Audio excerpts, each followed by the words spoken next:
আপনারা দেখছেন DP news, খবরই জীবন। একটু পিছিয়ে, একটু ক্যামেরা দিবে।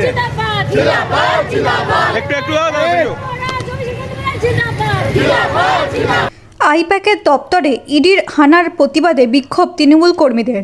শ্রীরামপুর হুগলি সাংগঠনিক জেলা সভাপতি তথা চাপদানির বিধায়ক অরিন্দম গুইনের নেতৃত্বে হুগলির বদ্যিবাটি ফাঁড়ির মোড় থেকে শুরু হওয়া এই মিছিল শেষ হয় শ্রীরামপুর নগার মোড়ে। এদিনের প্রতিবাদ মিছিলে অরিন্দম গুইন ছাড়াও উপস্থিত ছিলেন বৈদ্যবাটি পৌরসভার পৌরপ্রধান পিন্টু মাহাতো, পুর পারিষদ সুবীর ঘোষ সহ অন্যান্য পুর পারিষদরা। সভাপতি অরিন্দম গুইনের দাবি, বিজেপির চক্রান্তের কারণে এই হামলা বন্ধ না হলে আগামী দিনে বৃহত্তর আন্দোলন হবে। দেখতে পাচ্ছে যে বিজেপি ভয় পেয়েছে, বিজেপি ভয় পেয়ে প্রতিবারের মতো যেভাবে ইডিকে সিবিআইকে কাজে লাগায় ঠিক একইভাবে তারা আজকেও আইপ্যাক দপ্তরে ইডি হানা করিয়েছে। কাজে এর প্রতিবাদে আমরা আজকে তৃণমূল কংগ্রেস আজকে রাস্তায়, সারা রাজ্য জুড়ে এই প্রতিবাদ মিছিল চলছে।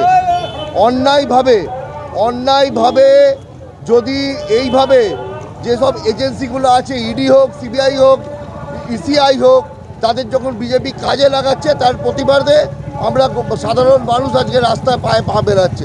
সাধারণ মানুষ গণতান্ত্রিক অধিকার হারিয়ে ফেলছে।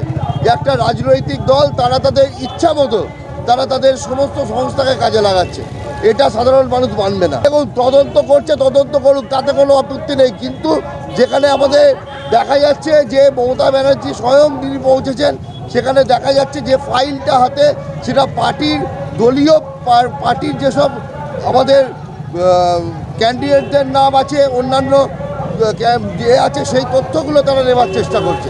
কাজে এটা মানা যাবে না।